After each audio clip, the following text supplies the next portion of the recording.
नमस्कार. तुम्ही जर आमच्या चॅनलवर पहिल्यांदा आला असाल तर आमच्या चॅनलला सबस्क्राईब नक्की करा, ही विनंती. तर पहिली न्यूज आहे आपलं ECB म्हणजेच युरोपियन सेंट्रल बँकेने 25 बेसिस पॉईंटने वगैरे रेट कट केला आहे. ते आता त्यांचे जे रेट आहे ती 3% झालेली आहे. तर इकॉनॉमीमध्ये एक निष्क्रियता दिसत आहे त्यांच्या व तसेच जिओपॉलिटिकल अनसर्टनिटी ही भरपूर वाढताना आपल्याला दिसत आहे. त्यामुळे डिमांड वाढण्यासाठी त्यांनी हे रेट कट केलेलं आहे. तर तसेच ECBने वगैरे म्हटलं की पुढे जाऊन आणखी काही रेट कट वगैरे होऊ शकतात. म्हणजे त्यांची जी मागील भूमिका होती आवश्यक असेल तोपर्यंतच वगैरे म्हणजे सफिशियंटली वगैरे रेट कट वगैरे ठेवण्यासाठी म्हणजे रिस्ट्रिक्टिव्हली रेट कट ठेवायचं होतं त्यांना, अशी त्यांची भूमिका होती पहिलं.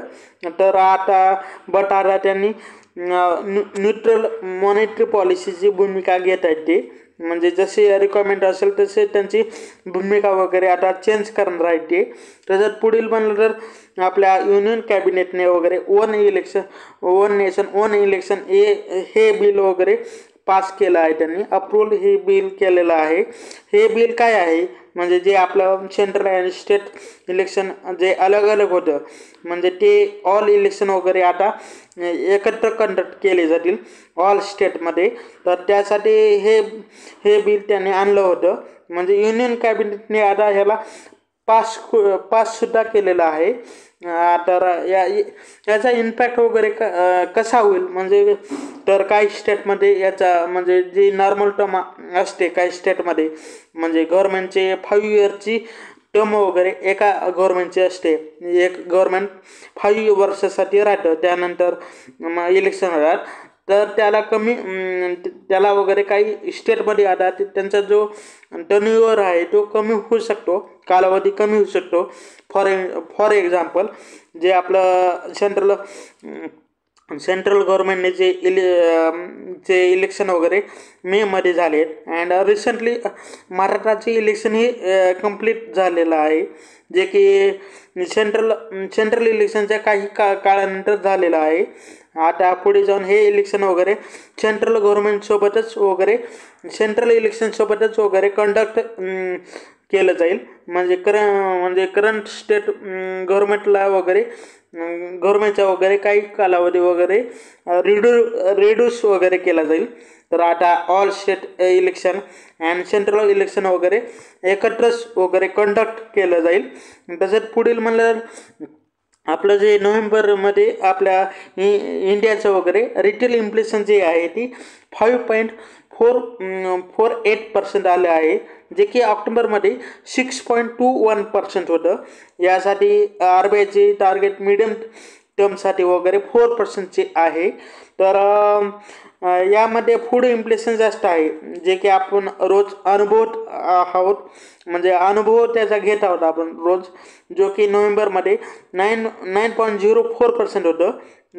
तोच इन्फ्लेशन वगैरे ऑक्टोबरमध्ये 10.87% वर होतं. यामध्ये रुरल फूड इन्फ्लेशन जे होतं ते हायर होतं म्हणजे 9.1% होतं. आणि अर्बन इन्फ्लेशन जे आहे फूड इन्फ्लेशन वगैरे 8.74% होतं. म्हणजे ओव्हरऑल इन्फ्लेशन हायर साईडवर आहे, जे की आपल्यासाठी एक निगेटिव्ह गोष्ट आहे, कारण की आणखी रेट कटची सायकल वगैरे सुरू झाली नाही. ही एक चिंताजनक बाब आहे, कारण की मार्केट आणि इकॉनॉमीची जी ग्रोथ आहे ती थोडं मंद गतीने झालेली आहे. म्हणजे थोडी मंद झाली आहे. त्या ग्रोथला पुन्हा स्टेबल करण्यासाठी एक रेट कट करणे गरजेचं आहे. पण अगोदरचे जे गव्हर्नर होते तर त्यांनी म्हटलं होतं इन्फ्लेशनला इम्पॉर्टन्स देणं गरजेचं आहे आपल्यासाठी. अँड आता यावर RBI काय यावर डिसिजन घेईल ते पाहावं लागेल आपल्याला. तसं तो पुढील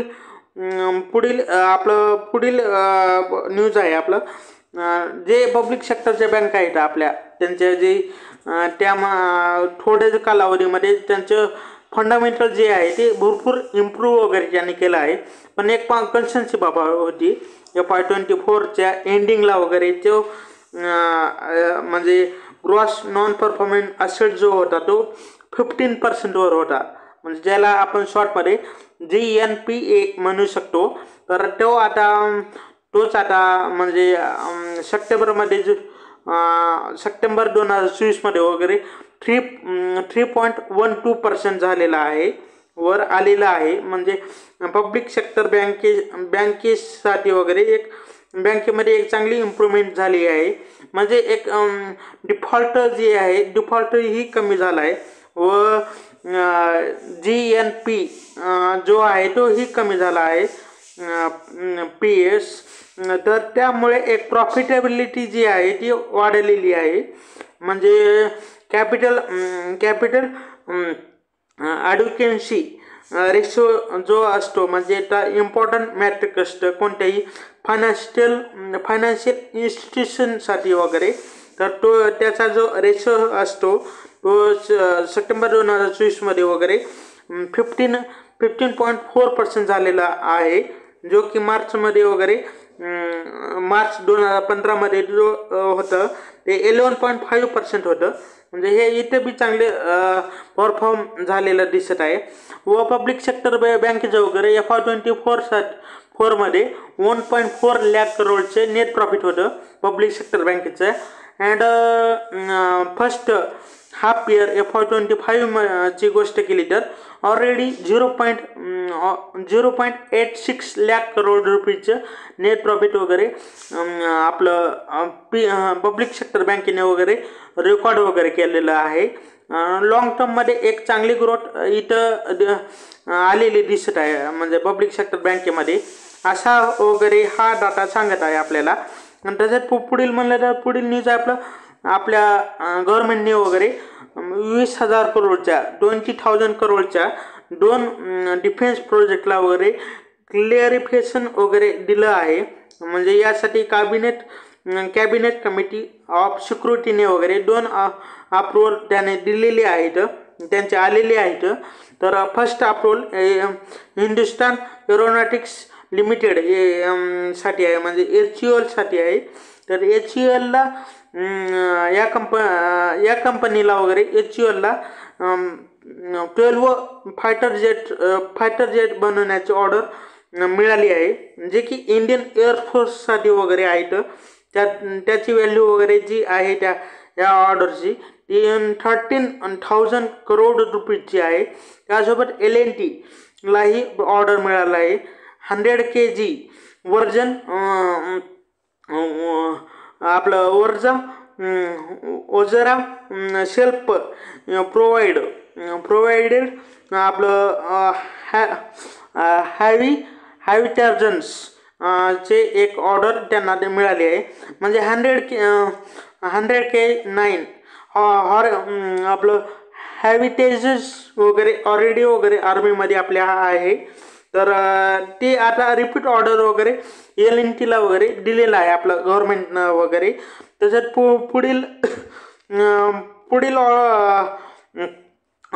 पुढील ही आहे म्हणजे सोना कमस्टार जो आहे म्हणजे त्यांच्या मॅनेजमेंटनं म्हणतलं आहे की आपण चायना, जपान अँड साऊथ कोरियामध्ये आपला प्रेझेन्स जो आहे तो वाढवणार आहोत. म्हणजे ईस्टर्न रिजनमध्ये. तर कंपनीचे प्रायमरी मार्केट वगैरे नॉर्थ अमेरिका, युरोप आहे, जो की वेस्टर्न रिजनमध्ये कंपनीचा चांगला प्रेझेन्स आहे, जेथून की 66% वगैरे रेव्हेन्यू तिथून येतो. तर इंडियामधून 28% वगैरे इंडिया कॉन्ट्रीब्यूट करतो त्यामध्ये. आणि काहीसा म्हणजे थोडासा रेव्हेन्यू वगैरे ईस्टर्न साईडकडून येतो. म्हणजे उदाहरणार्थ China, Japan and South Korea, जे की तर majority of car production eastern रिजनमध्येच होतं. तर हे रेव्हेन्यू या कंपनीला इथून कमीच येत आहे, भरपूर कमी येत आहे. म्हणजे इथे त्यांना चांगला फोकस केलं पाहिजे त्यांनी. सोना BMW जी कंपनी आहे म्हणजे ऑटो अन्सरीज कंपनी आहे. म्हणजे ती प्रत्येक टाईपच्या व्हेकलसाठी वगैरे स्पेअर पार्ट वगैरे बनवते. कंपनीचं म्हणणं आहे की नेक्स्ट 5 इयर्समध्ये 50% रेव्हेन्यू वगैरे आम्ही ईस्टर्न मार्केटमधून आम्हाला रेव्हेन्यू आणण्याचं वगैरे आमचं टार्गेट आहे. आणि मार्केट शेअर ग्रोथमुळे त्यांचे एक्सपेक्टेशन्स आहेत मीट होणार नाही, कारण की मार्केटमध्ये आता मोठ्या प्लेयर वगैरे मोठ्या प्रमाणात वगैरे काम करत आहेत सध्या आपल्या भारतीय मार्केटमध्ये. तर कंपनीची हिस्टॉरिकल ग्रोथ जी राहिली आहे ती मार्केट शेअर गेनच्या बेसिसवर भरपूर जास्त आहे.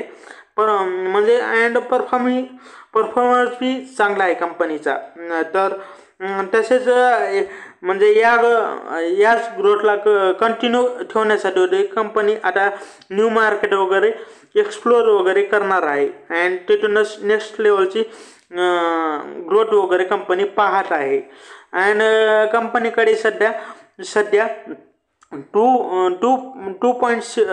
2.7 बिलियन डॉलरची ऑर्डर बुक आहे, ज्यातील 80% जी ऑर्डर आहे ती EV कंपोनंटच्या रिलेटेड आहेत.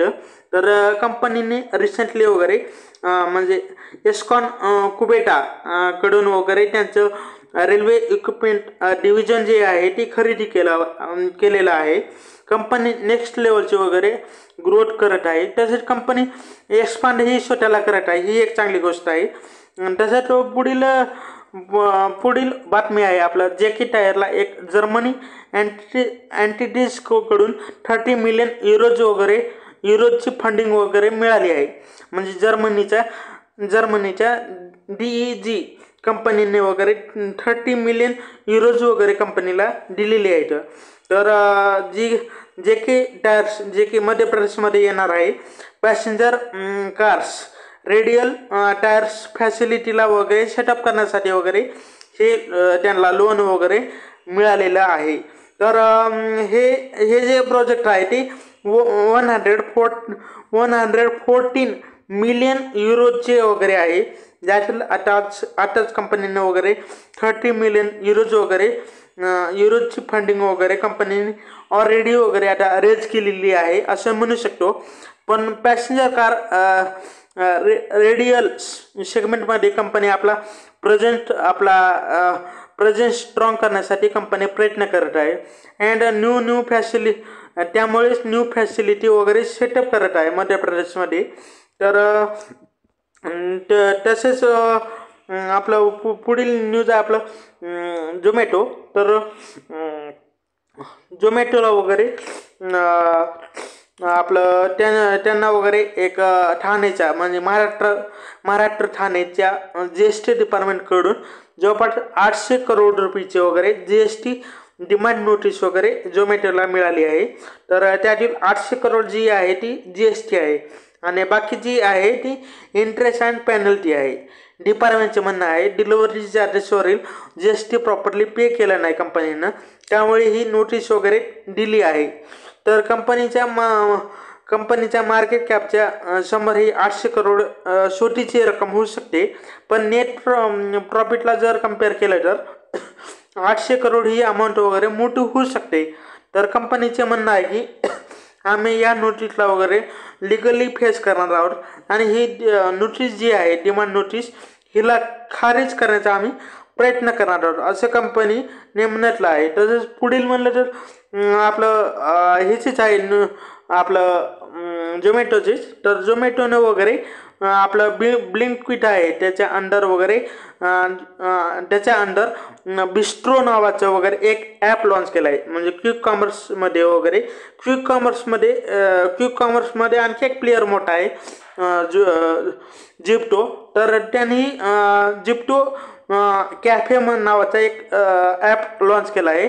तर आता हे प्लेयर वगैरे कॉफी इंडस्ट्रीलाही टार्गेट करत आहे.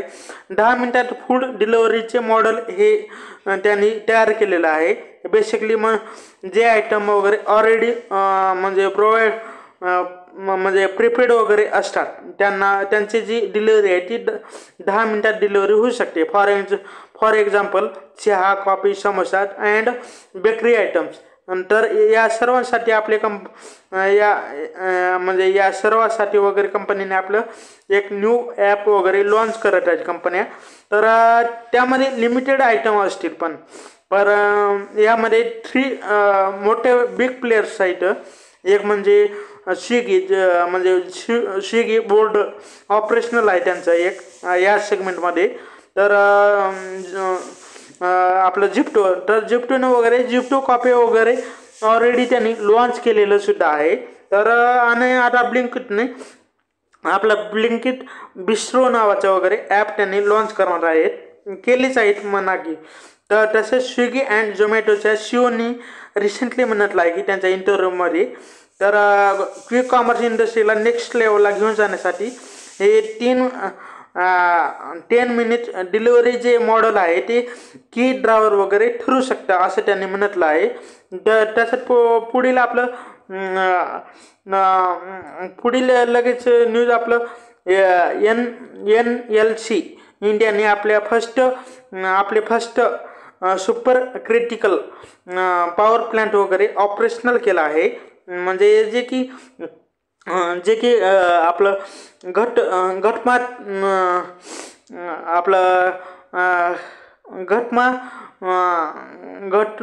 म्हणजे घटमपूर उत्तर प्रदेशसाठी असेल थर्मल पॉवर प्लॅन्ट. तर ह्याची जी कॅपॅसिटी, या प्लॅनची कॅपॅसिटी 2 गिगावॅटची असेल, 2 गिगावॅटची कॅपॅसिटी असेल. हे 3 फेजमध्ये वगैरे ही प्लॅन्ट वगैरे रेडी होणार आहे. त्याची फर्स्ट फेज जी आहे ती म्हणजे 660 मेगावॅटची आहे. म्हणजे ही जी आहे ती कालच कमर्शियल ऑपरेशनल त्याने कंपनीनं केलं आहे. तर व कंपनीची इन्स्टॉल कॅपॅसिटी जी आहे ती म्हणजे 6 गिगावॅटहून आता 6 गिगावॅटपासून आता वाढून ती 6.7 गिगावॅटपर्यंत गेलेली आहे. ही एक चांगली गोष्ट आहे. तर त्याच्यात पुढील आपलं हे आहे रिलायन्स इंडस्ट्रीबद्दल. रिलायन्स इंडस्ट्रीने वगैरे रशियाच्या रुपसेफ्ट या कंपनीसोबत या 2 कंपन्यांनी वगैरे आपलं 10 वर्षासाठी वगैरे एक डील साईन केली आहे. याची जी व्हॅल्यू आहे $13 बिलियन सांगितली जात आहे. यामध्ये वगैरे रशियन कंपनी जामनगर येथील आपलं रिलायन्सच्या प्लॅनसाठी वगैरे 5 lakhs barrels crude oil per day वगैरे सप्लाय करेल.